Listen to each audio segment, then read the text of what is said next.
Good morning po. Ito yung aming harina.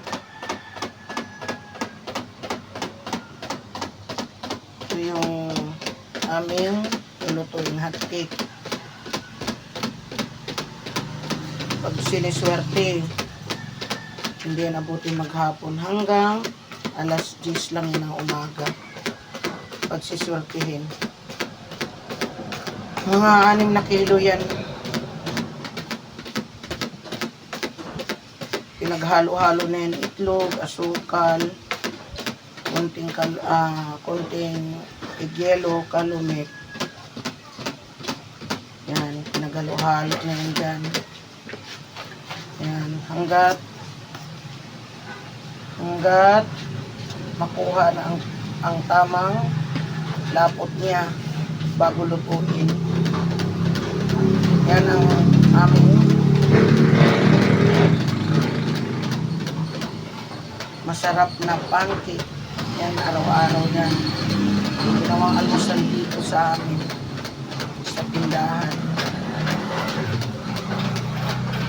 Yan, halo lang ang halo. Hanggat ang tubig naman dyan sa aming biksiran ay talaga naka-fix na yan siya dyan sa 4 or 5 ang liter.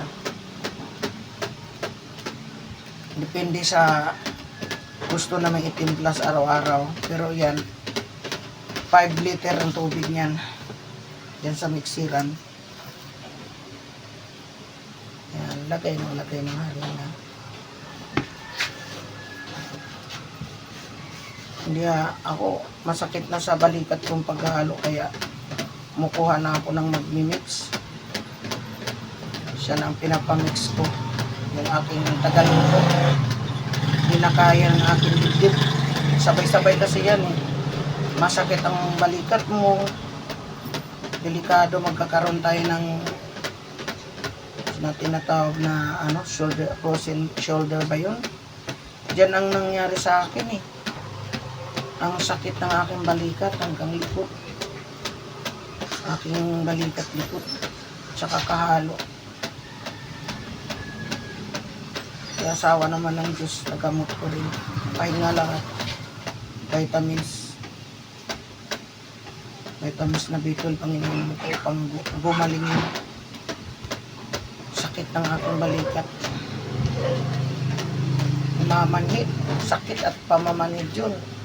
Dahil sa ano yan, nung araw, magmimix akong 3 beses niyan. Ngayon medyo mahina na sa dami ng almusalan dito. Kaya yan lang po ang aking video ngayong umaga.